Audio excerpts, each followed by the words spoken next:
Baik, Assalamualaikum warahmatullahi wabarakatuh. Manajemen produksi berita. Kita akan sederhana membahas tentang bagaimana perencanaan, bagaimana pengelolaan, bagaimana perencanaan, bagaimana kemudian produksi, bagaimana distribusi, dan menjaga mutu dan kualitas dari karya jurnalistik berupa berita. Nah, di manajemen produksi ini kita harus mampu memanfaatkan secara optimal sumber daya manusia dan sarana prasarana yang ada, man and machine. Jadi dalam pengelolaannya secara efektif dan efisien. Dalam efisiensi ini ada beberapa catatan kaitan pemerataan, kaitan kaderisasi. Jadi apa? Bekerja bukan berbasis sinten, bekerja bukan berbasis siapa, tetapi bekerja berbasis sistem, bekerja berbasis organisasi, tupoksi sesuai program kerja yang disepakati bersama. Nah, maka kemudian itu memerlukan manajerial dalam memproduksi sebuah berita menjadi produk yang berkualitas. Itu dibutuhkan perencanaan yang matang, pengawasan dan evaluasi hasil bersama. Contoh nih, bisnis skala rumahan aja. Kita pasti kan butuh tuh modal, kita butuh, ya kan? Kita butuh waktu, kita kadang juga akan mempertimbangkan resiko. Tempat usaha yang strategis di mana, pemasaran yang bagus itu seperti apa. Nah, ini kan perlu kemudian pikiran-pikiran yang harus dikembangkan di situ. Sehingga dari segi penawaran, distribusi kita tentukan tuh mana pasar yang pas untuk dibidik. Apakah wanita, apakah anak muda, apakah olahraga, ya kan? Apakah desa yang saat ini butuh pendampingan di media desa. Nah, ini menjadi lahan atau potensi bisnis yang menarik. Lahan atau potensi bisnis yang menarik. Kenapa seperti itu? Karena kita memahami bahwa pengelolaan media itu secara sederhana dibagi dua. Ada redaktur, bagian redaktur, ada departemen yang terpisah yaitu bagian bisnis. Jadi ada departemen yang menangani redaktur, rubrik, konten, foto, hiburan, entertain, seni, karakter.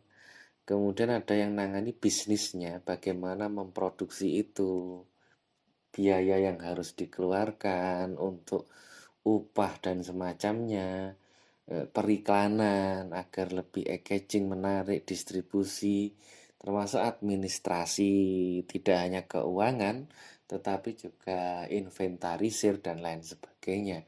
Ini dibutuhkan dua departemen. Untuk perusahaan media yang kecil. Untuk perusahaan media yang besar, itu departemennya 5. Jadi ada departemen sendiri yang menangani redaksi, ada departemen sendiri yang menangani sirkulasi, distribusi, departemen sendiri yang menangani produksi, departemen sendiri yang menangani periklanan, departemen sendiri yang menangani administrasi. Nah, ini butuh kemudian substruktur organisasi yang kemudian bekerja sesuai tanggung jawabnya masing-masing. Nah, kita membahas bagian-bagian redaksi ya. Bagian-bagian redaksi yang bertanggung jawab pada isi media. Jadi bertanggung jawab pada isi media itu di pundak pemimpin redaksi karena dia juga bertanggung jawab pada presiden perusahaan, CEO, dia juga bertanggung jawab pada dewan redaksi sehingga benar-benar mengontrol bagaimana struktur iklan berita ya kan bagaimana liputan, pencarian fokus liputan, tema topik yang diangkat, pemimpin redaksi ini disebut sebagai maha deadline. Jadi ya mempunyai keputusan apa yang harus diliput hari ini dan apa yang harus dipublikasikan. Sedangkan redaksi pelaksana itu sebagai pengendali utama.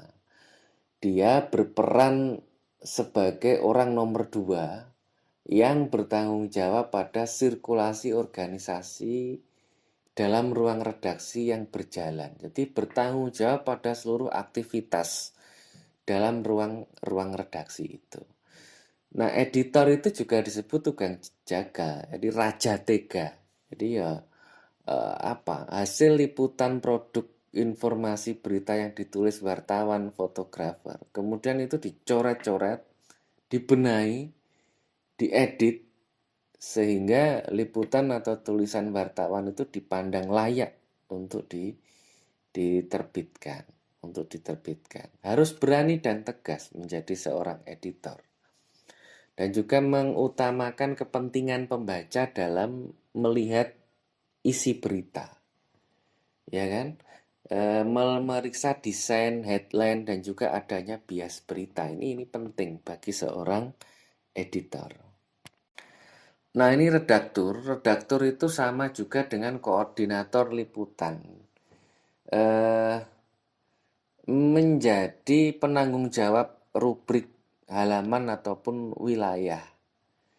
Redaktur biasa juga itu disebut editor lapangan atau editor terdepan, editor utama sebelum dimasukkan pada editor atau copy editor.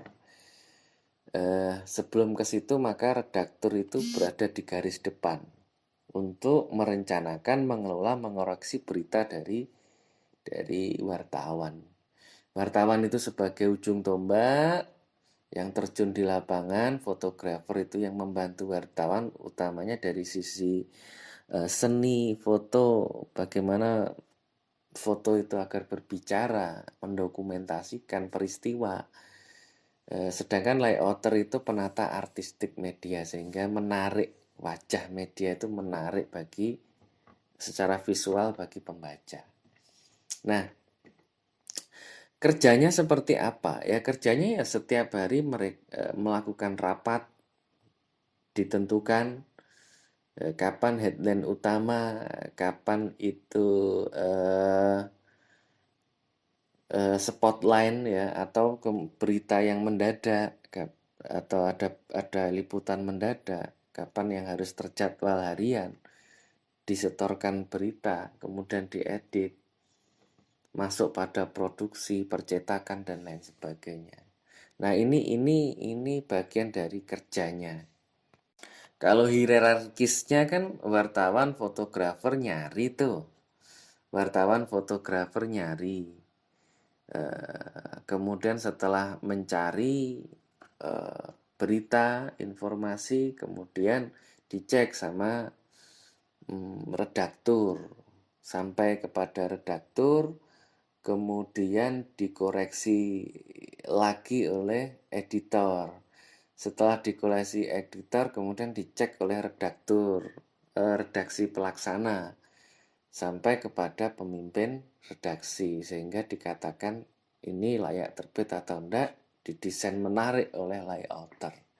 Ini yang harus teman-teman pahami dalam proses bagaimana pengelolaan media manajemen produksi berita.